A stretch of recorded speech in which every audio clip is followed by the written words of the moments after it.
losing the Super Bowl sucks. Losing it the way the Broncos did is not nearly as bad as the way the Seahawks did the next year. Like, you'd rather just get your ass kicked. Then you could turn off the game at halftime, just go do anything else. To be a few feet away from immortality in that way is just something that fans will never forget. And the fact that it happened back to back years is really important too. I remember one time I was talking to Sherman, he had mentioned if we'd have won the second one, A, we would have won a third one, which who knows, maybe. But Yeah. B, they would have been the best defense ever. They would have beaten Tom Brady and Peyton Manning in back-to-back Super Bowls while being the number one scoring defense for, at that time, 3 years in a row. The difference between being the best defense and one of the best defenses is, in the history books, that does mean something. Because now you're just lumped in with the 2002 Bucks and the 2000 Ravens and some Steelers defenses, Bears.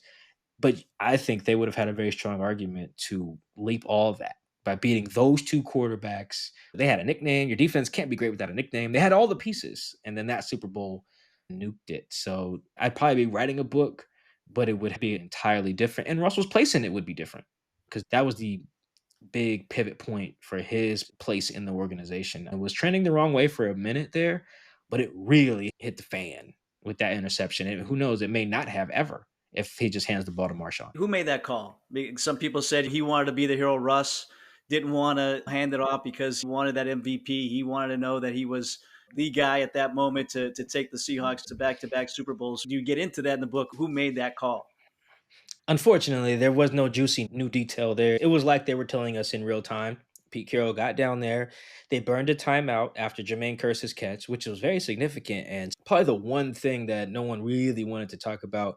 I think even Bevel was just kind of, yeah, I don't remember why we called timeout, like a genuine why, just not remembering. So they burn that timeout. When they get down there, Pete says, hey, with the clock and with our timeout, we're going to have to throw it at least once to maximize all four downs. And he said that in real time. There's plenty of quotes, TV interviews, and the play itself is chosen by Bevel. The decision to throw is an agreed upon decision that came from the top, which makes sense. That honestly is not even that controversial. Hey, we got one timeout, I think 50-ish seconds. It's first down. We're going to have to throw to use all four downs, which is perfect football math. It makes all the sense in the world. The play itself, that's a Bevel thing. And he went in detail about the schematics, gave me the name of the play call, how it's supposed to be read out, the thought process behind it. Russ had two options. If they're in zone, go to the zone side of the play. If they're in man, go to the man side of the play.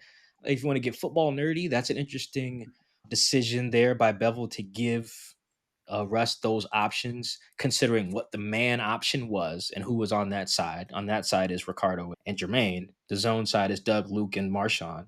To give him those options, knowing that the Patriots had been in man pretty much all damn day, you're almost basically calling the play for Ricardo and Jermaine's side of the field based on tendencies in the game, which coaches do have access to in real time. But Bevel calls the play. And I think the last piece of this that was in terms of the calling of the play that people wonder is, why didn't anybody just change the play?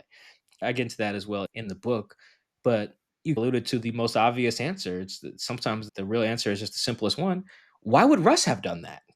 Why would Russell deny himself the opportunity to throw the game-winning touchdown in the Super Bowl? And maybe because he has Marshawn, but come on, guys. Like, that's just, we're not being real humans if that's their retort. You tell me, Michael-Shawn, I get to throw the game-winning touchdown in the Super Bowl at the 1 yard line. I'm going to throw it.